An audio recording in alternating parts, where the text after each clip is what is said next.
And right now with me is... I am Edward X. Young from Brick, New Jersey. I have a question. Do you feel our elections are trustworthy? No, Why so?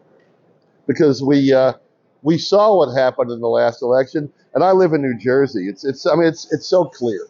I mean, not just the presidential election, but if you've been following Jersey politics, there's a lot of questions about what happened in our last gubernatorial election. Yeah.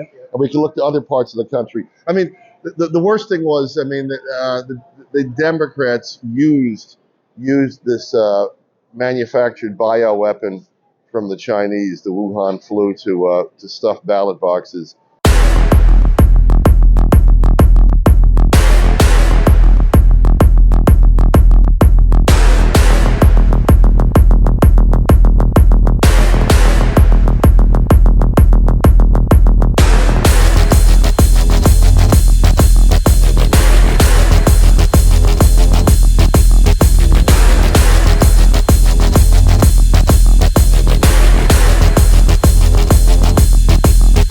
Welcome back to another episode of HonorThyVote. I'm Paul Beran. And I'm Cynthia Walsh. Today's episode, very serious, is dedicated to exposing corruption in our government. And yes, I have to use that term because it's pretty obvious. And there's a lot of it out there. And it's up to us as watchdogs to alert the people, to filter out, to make sure we bring corruption to light, to be seen and not hidden, so we can address it, do something about it. Case by case, we'll vote them out. That's right. And whoever else might be involved. Today's special guest has really seen quite a bit of corruption through his many years of public service. But first, if you haven't already seen the promo that we recorded in Florida with President Trump just several weeks ago, you'll have the chance to see it in just a moment. That's when we presented for the first time Operation Eyeball's concept of an arrest reward fund for tips that lead to an arrest of anyone attempting to meddle in the election. Wait till you see his reaction. All right, I'd like to tell you a little bit about today's guest. I had the privilege of meeting this gentleman and his wife while campaigning for my own election last year, Tom Fuentes. He was the assistant director of the Federal Bureau of Investigation and certainly an outspoken critic of the current FBI administration. Tom's 29 years in the FBI includes 11 years as a member of the U.S. government's Senior Executive Service, Director of International Operations, 76 legal attaché offices in embassies and consulates worldwide, and member of Interpol's Executive Committee. I'd say he's pretty qualified to comment on that subject, wouldn't you? He's certainly seen many examples of it through the U.S. and the world. And we'll bring him in right after this. What do you think of a cash reward, sir, for anyone who turns in a tip or lead for somebody who's trying to meddle with the election?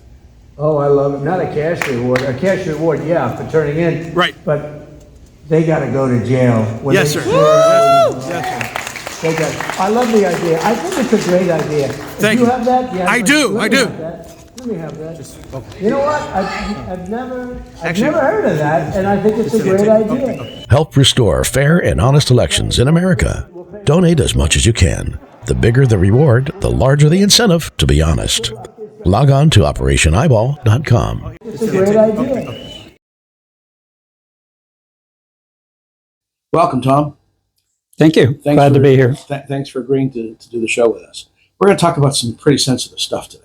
And I don't expect you to endanger yourself or your family, but do help us to understand how deep the corruption goes into our government. So with one single purpose is that it shines light on that subject, that everybody can see it, everybody can watch it and report it as it happens.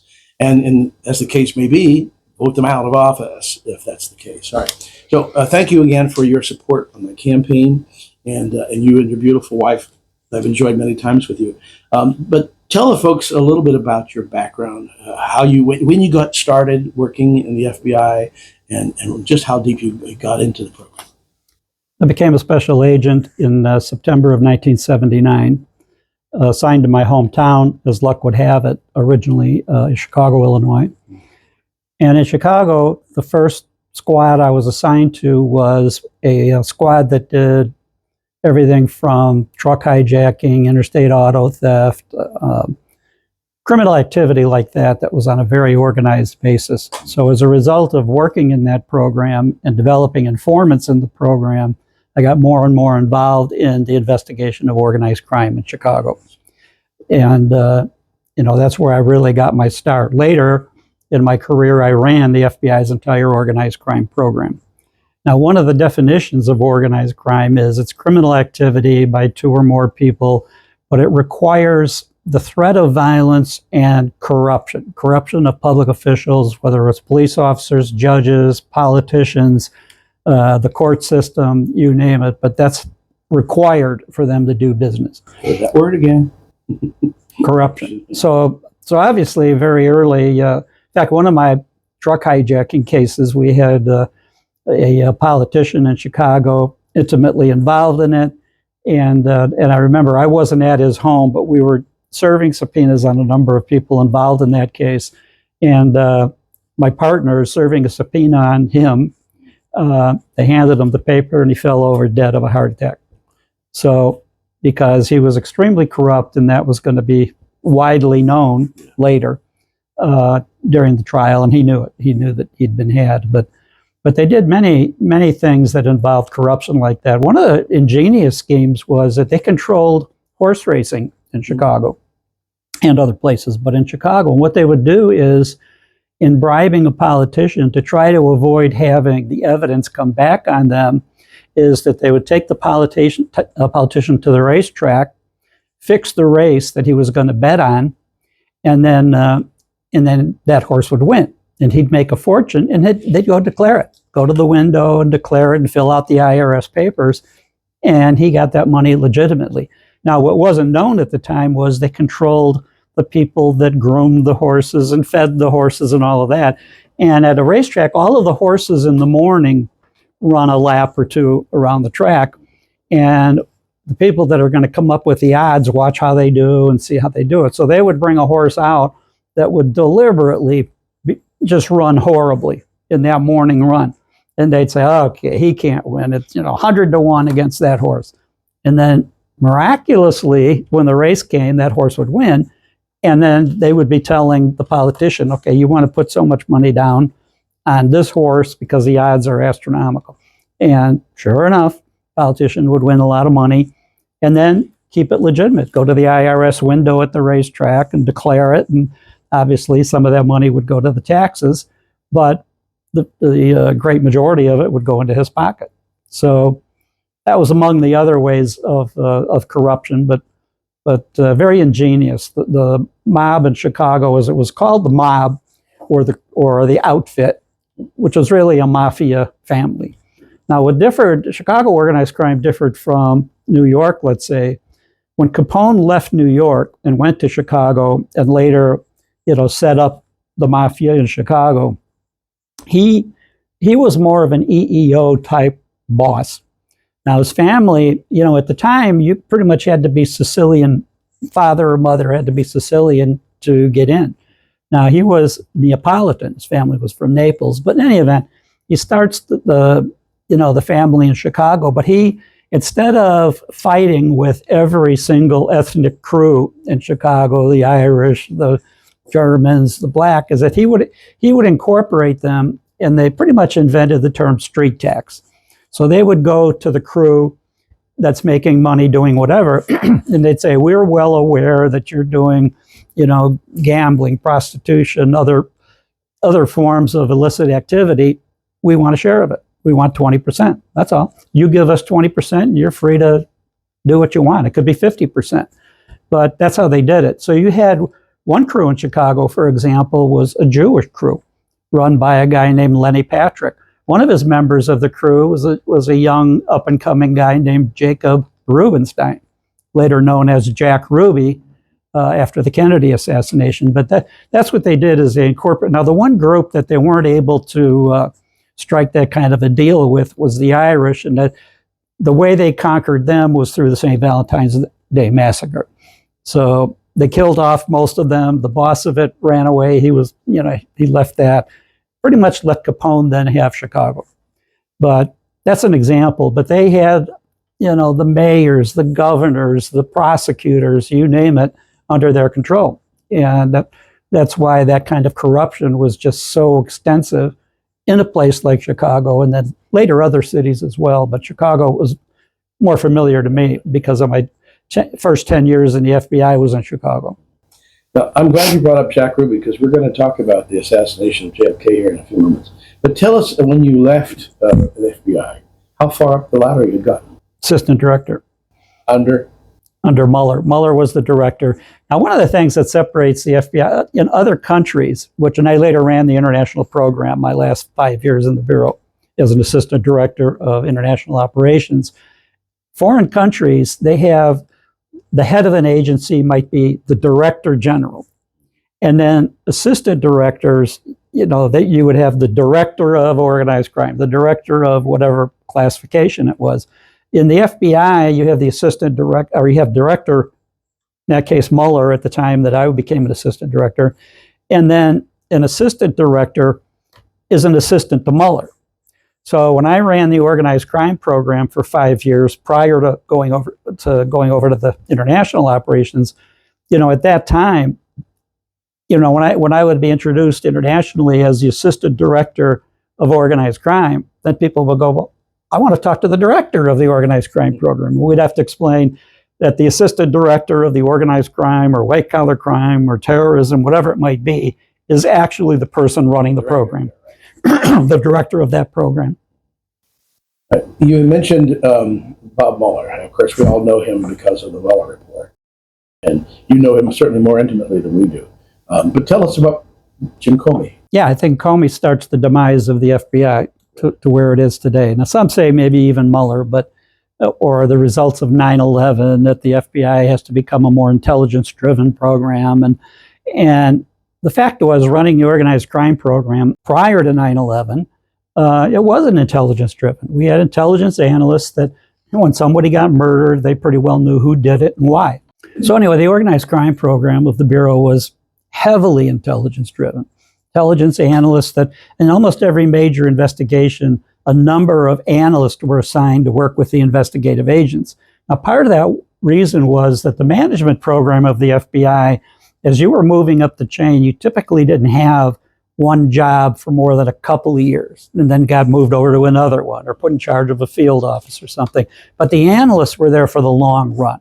So they were experts in whether it was the Gambino family or the Genovese family, whatever it was of La Cosa Nostra, as well as other international organized crime groups that were also involved. And that would include Chinese triads, the Boryokodan from Japan, commonly referred to as Yakuza, other groups from, other not only Italian groups, but the La Cosa Nostra in America was like the American cousin of the Sicilian Mafia. Are you folks taking notes on this? You should. Yeah, we were using analysts to run these programs to augment the success of these programs from early on, especially throughout the 90s. The organized crime, especially La Cosa Nostra, was number one in the United States, with at least 23, 24 families in different cities. And later, by the work of the FBI using investigative techniques that we invented, plus using the RICO statute, they were dramatically reduced. Now there's a half a dozen, and as I used to refer to it, La Cosa Nostra in those days ran the 4 largest labor unions in the country. They had politicians in their pocket, judges, police officers, rampant corruption throughout the country. And by the time I retired, and I wasn't running the organized crime program all the way to retirement, but the 5 years that I had it, we were dramatically reducing, using the RICO statute to dramatically reduce the power of those entities, whether it was the Teamsters Union or Laborers Union or the Longshoremen Unions or other groups, to take them, severely reduce their capability, take them down. And so that was highly successful to do that. Yeah.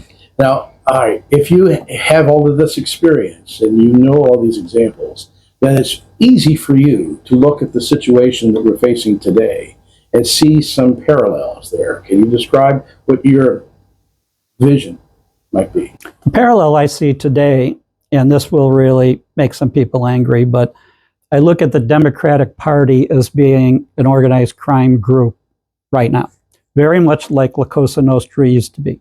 So when things come up, various laws, let's say, for example, that you need to show identification to vote. Oh, who fights it? And almost unanimously, every one of these things come up, like a herd of rats. They all get in lockstep and vote to support whatever stops fair elections, whatever stops honesty in many of these programs. It's such a tragedy that that's the case. It's a sure sign that they aren't interested in it. No, they're not. Now, we talked about, you mentioned Jack Ruby, of course. It's very much on my mind, even though I was quite young when President Kennedy was shot. I can recall very, very well how loved he was by the American people and what a shock it was to the system when he was killed. And then the cover-up was pretty obvious over the last 50 years about really who killed him and why. Tell us what you know about that. Well, I think that, from all the research, I did not directly participate in the investigation of the assassination. Now, in 1963, I was in 7th grade. So by time, I become an agent in 1979. But by that time, you have the various books, various experts that talk about all aspects of the assassination.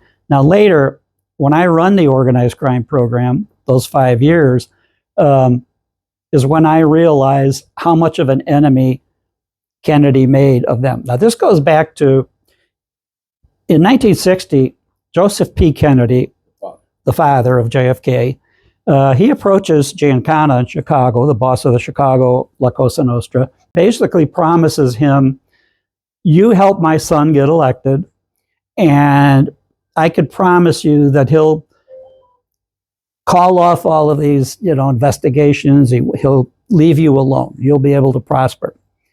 And what JFK, and in fact, at Chicago, I hear later, when they turned on the voting machines in Chicago, there were thousands of votes already cast for Kennedy before the polls opened. And hence Wait, how does that work? Well, how does it work? You have access to the machines and you manipulate them before the polls open. Hence the term, which I think was invented in Chicago, but it should have been, vote early, vote often. And that was part of it, that start those machines early. Now, the Republicans did some vote tampering as well, but it wasn't to anywhere near the extent of what the mafia did. And it was such a close election that winning Chicago for Kennedy was enough to win the election.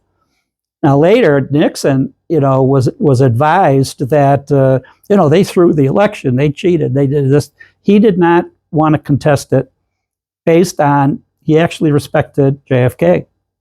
And so he just said, no, we're going to let it stand. And Republicans were trying to manipulate votes in rural, stronger Republican areas, but not to the extent that won the election, like what the mafia was able to do in Chicago. But let's make it very clear that even Jesus tells us in the Bible that there's no righteous man, no, not one. And so therefore, it's understandable how if you are committed to helping your candidate, where you can tip the scales a little bit, you're certainly going to be tempted to do that. And we want that to end as much as we can, because it really is supposed to represent the people and the will of the people. We are, after all, the people that the Constitution says that we are. But there are still going to be those corrupt individuals who will try to alter the election. And of course, the assassination is the ultimate method. And that's how tragic that is. You'd brought up the experts and regarding the assassination. I happen to have met one and worked for him for 10 years. We're talking Dr. Cyril Wecht from Pittsburgh, who was our coroner when I started working with him. And he went on to become the highest ranking Democrat in Allegheny County. And I had the pleasure of working for him for 10 years. And during that time and since then, we've had a number of discussions about JFK. Now, how is it that he knows the JFK? Well, he was the medical pathologist that actually performed the autopsy on President Kennedy, as well as Bobby Kennedy and a host of other celebrities, including Elvis Presley. But Cyril Wecht just passed away this May, and before he did, I called him up and I said, hey, Doc, I have a question for you, because Biden was supposed to release paperwork that would detail more of the investigation into the assassination of President Kennedy. He did not. So I asked him if he would please tell us a little bit. And I want you folks to know this is the very first time this recording is being played anywhere.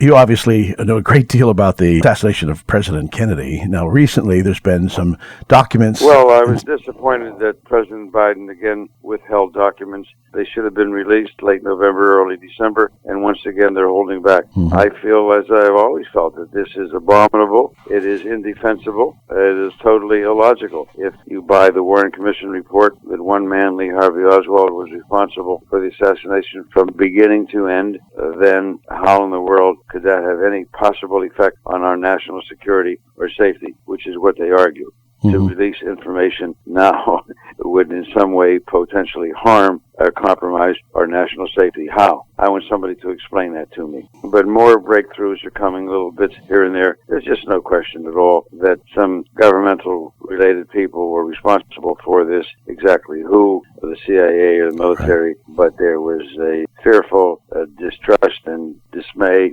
and disappointment and anger by these groups against JFK. They resented him. They were even showing disrespect, and outside of meetings they were saying things about him that were despicable, and even in meetings I've read they were not showing proper respect. We have to uncover the truth one day, and many solid people are continuing to do more and more research, but we want to get all of those documents released. Someday we'll find out the truth. Thank you so much, Doctor, for all your insight and your expertise. Well, thank you. A pleasure talking with you. Have a good weekend, okay? You too. Stay wealthy. Okay, take care. All right, bye-bye. All right, bye-bye. Now, he was actually not only the doctor who performed the autopsy, but he was the man that orchestrated the Warren Commission report. And he explained to me that there's only one way that Lee Harvey Oswald was the only actor, where he had and used a magic bullet that made a left turn, made a right turn, made a left turn, before it exited the president's skull. And so he called it the magic bullet. And of course, the Warren Commission said, that's it. It was a magic bullet. Thank you, Doc. Which made Arlen Specter's career for, perpetual senator from Pennsylvania because of helping to orchestrate that theory of the magic bullet.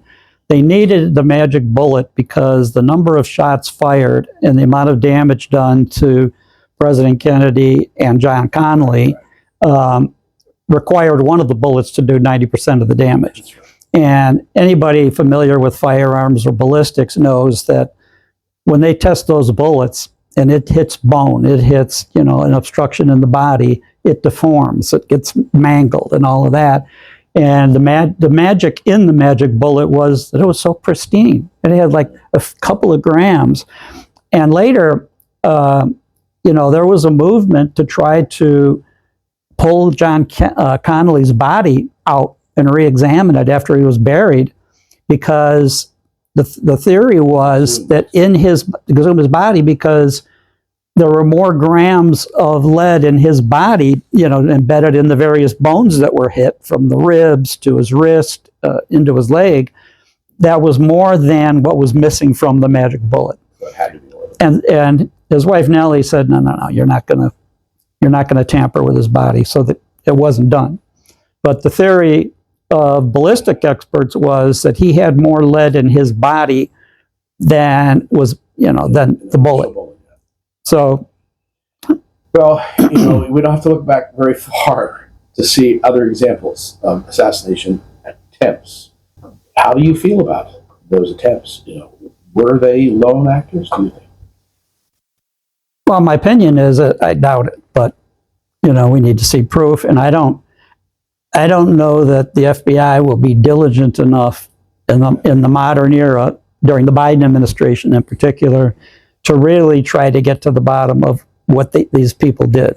The two gunmen, the one that fired the bullet that hit Trump's ear, narrowly missing his brain, which would have been a fatal shot, and then the second, the guy at the golf course, poking his rifle through and sitting out there for 12 hours or something, waiting for Trump to play golf, which also indicates that you had the director of Secret Service say, the current acting director say that, nobody knew. That was just, out of the blue, all of a sudden Trump decides to go play golf. And that was not publicized or scheduled, or nobody was supposed to know. But how is it that guy's at that spot on the golf course for 12 hours? Right. And the phone technology exists to track how long that whether it was him, his phone was at that spot for 12 hours. Presumption is phone was in his pocket or holster or whatever. So that's where these discrepancies come up. Now that guy and his background, with only a couple $100 in his bank account, flying all over the world, who's funding that? To go from Hawaii, to go from North Carolina, to Ukraine, back to the U.S., to Hawaii, down to Florida. Ukraine is not a place where you and flying first class. First class. So somebody was funding that. Why? Why would they be funding him? Even looking back at the July 13th incident, on July 12th, someone short-sailed 70,000 shares of the DJT stock, believing that the stock was going to crash over the weekend. Isn't that special? How did they think that? And then you have all the networks that weren't carrying the Trump rallies deciding to show up for that particular one. So there's just too many things. Yeah. Certainly raises suspicion. But you know what? That's not the only example. Think of it this way. If they would go so far as to murder the candidate, or in the case of JFK, the president, then rigging the machines or printing more ballots and rerunning them through the counters is not a big deal at all to them. No, but what's happened is that they've tried all of these attempts from rigging machines, rigging that they feel that there's enough people behind this assassination, the conspiracy theory to have multiple people trying to kill him, is that it's been widely said by a number of experts that it's the last resort. They've tried lawfare, prosecute him with 100 counts and put him in prison forever. Those are falling apart. They've tried, going after the ballots, and some states now have tightened up their laws a little bit, that maybe it'll be harder to steal as many votes this time compared to 2020. So they have various techniques that they thought in the past would be successful, but there's too much attention now. There's too much scrutiny. And so it really appears to me, and I've been saying this for more than a year, the last resort that they're going to have to go to is kill Trump. That's it. The only way to keep him out of the White House or reduce his time in the White House. This threat will not go away if he gets elected. And the vulnerabilities are such that, they were talking about the Butler, Pennsylvania attack and how far away the shooter was on the roof of that shed, and, what an easy shot that would be, except that Trump turned his head and the bullet went, zinging by sideways instead of a direct hit. But, you compare that to some of the other attempts, they still need a shooter. They still need some place that's not going to be heavily guarded. Now, if you look at the daily activity of President Trump, he leaves whatever place he's staying in, whether it's one of his golf courses or he's traveling, staying in a hotel somewhere, he leaves that building, walks outside to get in the car, the motorcade that's going to take him to the airport. So he's totally vulnerable. They could be setting up on across the street buildings and rooftops and everything at that point, because they're not protected anywhere near like he's going to be at the rally. Right. Then he gets in the motorcade, and the motorcade takes him along. He gets to the airport. Now he's walking on the tarmac. He's talking to reporters even on the tarmac. He's going up the stairs wide open, totally vulnerable, going up the stairs to get in the aircraft. Now the aircraft gets in the air, and it's vulnerable. And we had, going back, I was the FBI's first on-scene commander in Iraq in 2003. And we were well aware of the number of surface-to-air missiles that had been smuggled to the U.S. at that time. This is 2003. Wow. So bad guys. In fact, now you see the cartel members in Mexico walking around with shoulder, weapons and all of that are U.S. weaponry that have been sent overseas. First to Iraq, then later to Ukraine in the last couple of years. So Afghanistan too, don't forget. And Afghanistan. But these were already that we were sending and getting diverted at the time and stolen, and we were aware of it. So these weapons are in the U.S.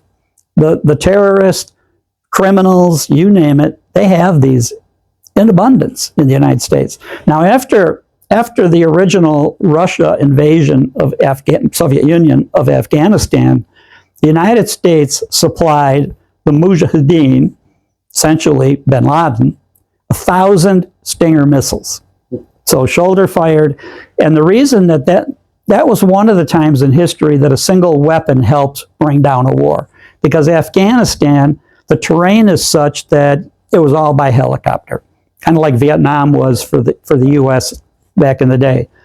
So those weapons, the shoulder-fired weapons, brought down so many Soviet helicopters, killed so many Soviet. They finally said, okay, enough. 10 years of that, they said, we're out of here. The U.S., unaware, a lot of the public weren't aware that the U.S. initiated a program to buy back the weapons that had been sent. 1,000 weapons. They had the serial numbers of every one. Now, members of Russian organized crime and Ukrainian organized crime were scamming the government, basically the CIA. We've got such and such, we've got this weapon and we want to sell it back to you. And then maybe they would send some operatives out to meet with them, and then they would be killed in attempting to buy that weapon back.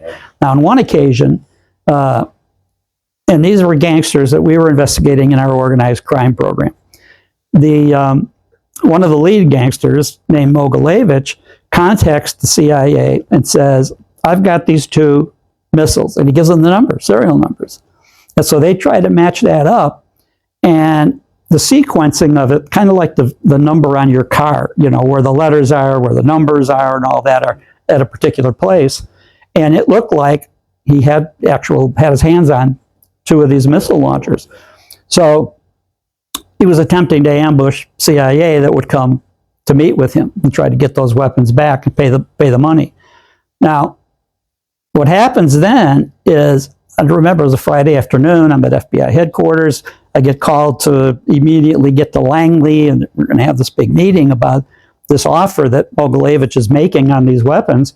And about the time I arrive at Langley, CIA headquarters, they find out, okay, those 2 weapons have been, the exact serial number on the exact missile launchers are in storage at the U.S. military base in Germany. Now, why it took a couple hours for that to be verified, but they basically said it was a scam, and so nobody met. How did they even get the serial numbers then? Well, good question. Good question. But in any event, so that particular scam failed on the part of Mogilevich, who was still one of the leading gangsters in Russian organized crime. He's actually Ukrainian born, but he fled to Russia and he got citizenship in Russia and all of that. But in any event, that was an example of those weapons are still out there. Several hundred are still out there to be sold that the U.S. would still buy back if they got them. I think up to 600 or 700 at the time I was in the FBI had been recovered or located, and there were still several hundred out there that have not been. And the theory was that many of them may have already been smuggled to the United States. Now, the point I'm making is that there are an ample number of these surface-to-air missile launchers, shoulder-fired weapons, that could bring down an aircraft in the United States, could bring down Trump's aircraft. So now if you don't kill them getting to the aircraft, then bring down the aircraft. Right. And then if that doesn't work, shoot him when he gets off the aircraft, when he's in the motorcade, when he gets to the rally, when he's out in public. And you're not giving anybody any ideas because they've already had these ideas. Oh, they know. Now you see his weekend rally at Butler, where now they've erected bulletproof glass.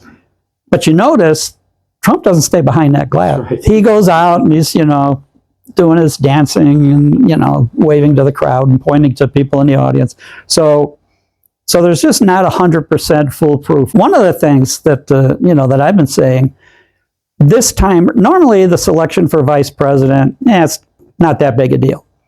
But this time, when you know that there are vast conspiracies trying to kill Trump, whether he's campaigning or after he gets elected and before he swears in, or if he's actually inaugurated as president, they're not going to quit trying to kill him. Point being, this time around, the caliber of the vice president is very important. It's crucial. So now when you look at the Harris campaign, the Trump campaigns with their vice presidential candidates.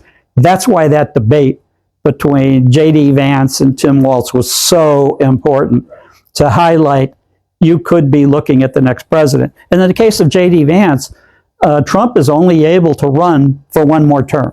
So even if he's elected, and if Vance is elected vice president, instantly he's going to be the front runner in 2028 to be the presidential candidate. So it's a very significant choice this time around.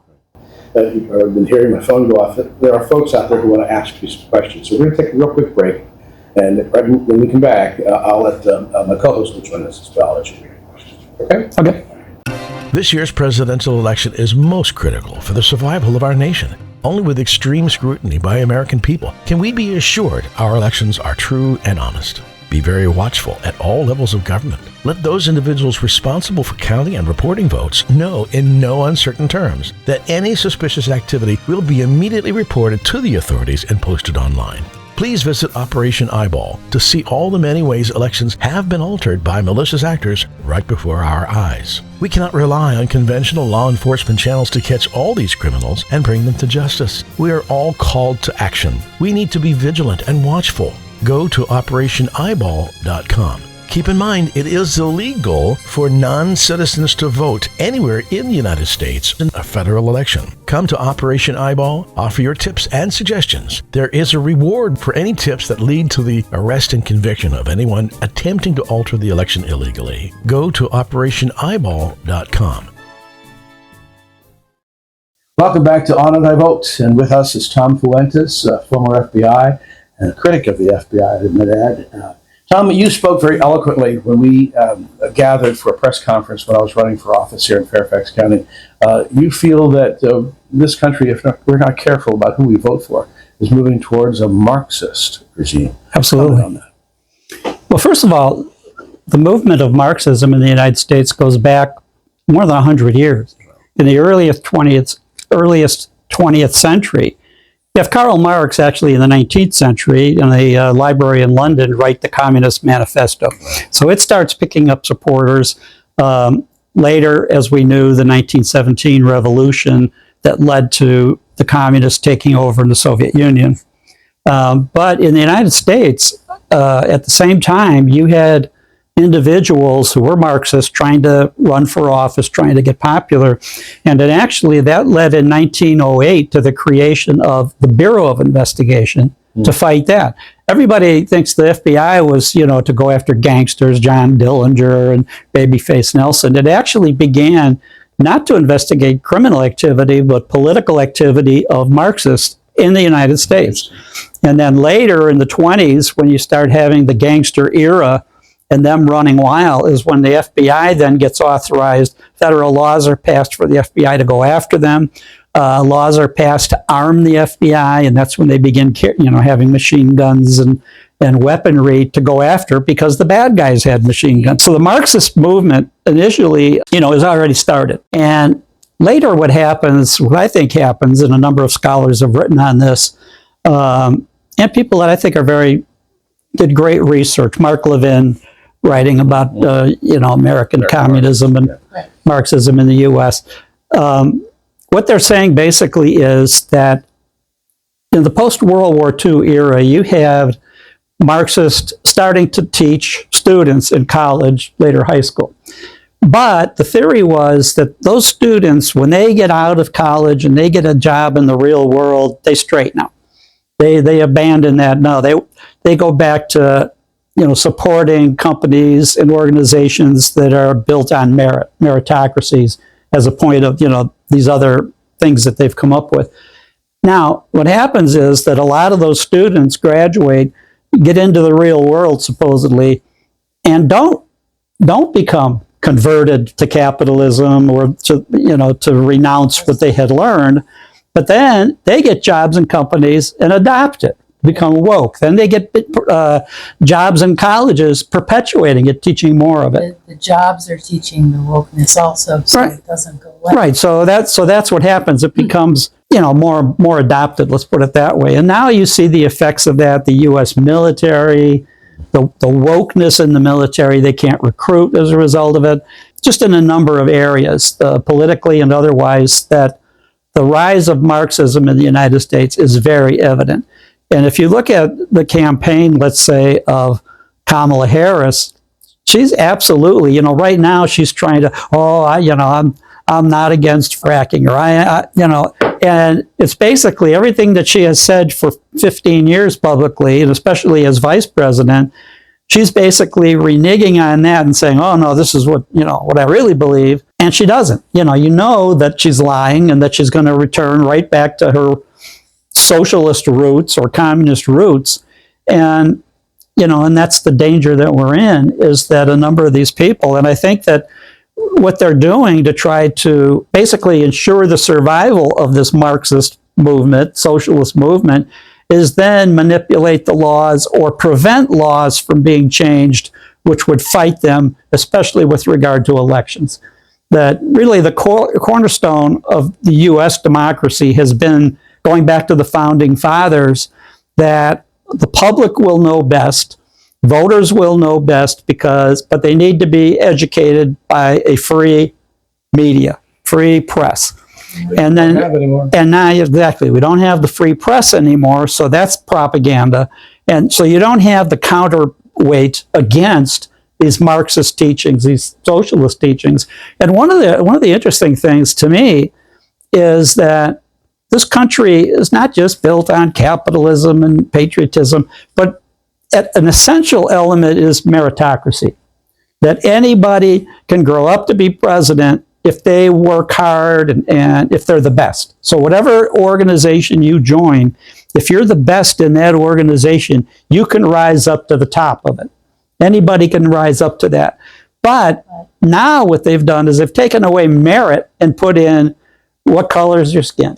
What's your sex? What's, various things like that, ethnic background, that supersede any anything. So you have large companies, and some of it is scary. When you look at airlines that say, we're going to have DEI in the cockpit. Our pilots aren't going to be the best qualified. They're going to be the right color, the right sex, the right orientation, and they're going to fly these planes. Our mechanics at the factory are going to be, based on the same criteria. And then we wonder, why are the doors falling off of aircraft in the middle of flight? Why are all these things happening that are not accidents? Governor DeSantis says that the DEI stands for didn't earn it. Well, that's exactly right. FEMA has a disaster equity too. You saw that video. They were talking about who they're going to rescue, basically. Based on DEI? Based on DEI, yeah. Well, yeah, and you see these examples. You go back to FEMA. Go back to the train wreck in Palestine, where the whole town is being poisoned, but they were Republicans. They were Trump supporters, so they don't need any help. Let them be poisoned. And a lot of people have been saying that about the effects of Hurricane Helene, especially North Carolina, Georgia, Tennessee. Once it went ashore, tremendous damage done, except mostly in Republican areas. See America coming together for America first. Yes, that's right. Okay, what can we do, Tom, to fix? Well, I think, first of all, we really, really need a tremendous effort on everybody's part to ensure fair and honest elections. I think that's number one, so that people vote fairly and that the votes aren't manipulated, or who gets to vote isn't manipulated. And secondly, what we really, really need, the founding fathers basically said that an educated public through the media, at that time the newspapers, that the educated public will do the right thing. They'll know what to do. And now our media has been so corrupted. You see the examples, like in the debate. You see the questions, the manner of the people running the debates, the moderators, so biased, so anti the Republican, so trying to support the Democrat in these debates, who is beyond supportable in a way. Whether it's Kamala Harris not answering specifically, what is she going to do? What does she mean by some of the statements that she's made, which are pretty nonsensical. And then Walt's the same thing. Can't answer a straight question, can't remember whether, imagine that you have the riot in Beijing by the students, Tiananmen Square, 1989, spring of 89, where the military kills hundreds of Chinese students protesting. And he can't remember if he was there or not. And he didn't get to China, to Beijing until late summer, August of 89. Oh, I misspoke. And sometimes I'm a knucklehead. Well, I think most of the time you're a knucklehead. And I don't think it's when you're that big of a knucklehead, it doesn't matter because you're lying. Big soundbite, knucklehead. So the answer is we, the people, we are they. We cannot say, oh, I'm upset with the way they handle it, or they need to do. No, we That's need us. to. Yeah, we Yes. are they. They are we, and we need to step up to the plate, which is what Operation Eyeball is all about too. I appreciate all of your insight. Is there anything else that you can offer? Any other advice? Something to watch for? We're seeing even the media trying to hide the facts that they don't want out there. You're still seeing some of it seep out through independent media, such as your show, such as some of these other podcasts that are out there that are independent and honest and not being manipulated, whether it's Elon Musk buying Twitter and transforming that into a more honest platform, X, Tucker Carlson, some of the people leaving mainstream media that are starting these independent channels that are so successful, that have millions of viewers, even 100 million, compared to what they used to have when they were on cable channels. So I think we need more of that, more independent. And I think that really the death knell of cable news being the only access to, or even just regular networks, NBC, ABC, CBS, to being the only way people get their news, I think that those days are dying, if not dead already, but they're dying pretty quickly. And they brought it upon themselves. Oh, yeah, it was a suicide mission that they've been on. And, we're seeing the result of that. A lot of folks don't really know my background. We know yours, quite a celebrated background you have. But I started in media in 1969, and I have been in media for most of my life. And I have seen the transformation of media from an honest, the fourth branch of government, as Ben Franklin called it, to very corrupt. And in fact, many people that I actually trained in the media to get into radio, get into TV, they eventually got out of it because they refused to listen to their boss and say, I'm not going to say this. I know it's false. And they are now selling insurance or retired because they can't get a job. It used to be that you couldn't own but one radio station, one TV station, one newspaper. Now all of the media throughout the entire world is owned by seven people. 7 people. And those 7 people are, frankly, all being controlled. And we have to know that, which makes our program needed. And thank you for being a part of it. And you too, Cindy. Thank you. Thank you. All right, when we come back, we're going to take a look at some of the folks who are getting arrested because they are trying to manipulate the elections. And we'll show you that right after this. This year's presidential election is most critical for the survival of our nation. Only with extreme scrutiny by American people can we be assured our elections are true and honest. Be very watchful at all levels of government. Let those individuals responsible for counting and reporting votes know in no uncertain terms that any suspicious activity will be immediately reported to the authorities and posted online.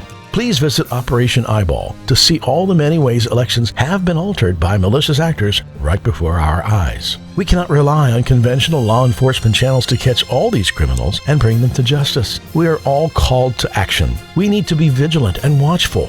Go to OperationEyeball.com. Keep in mind, it is illegal for non-citizens to vote anywhere in the United States in a federal election. Come to Operation Eyeball, offer your tips and suggestions. There is a reward for any tips that lead to the arrest and conviction of anyone attempting to alter the election illegally. Go to OperationEyeball.com.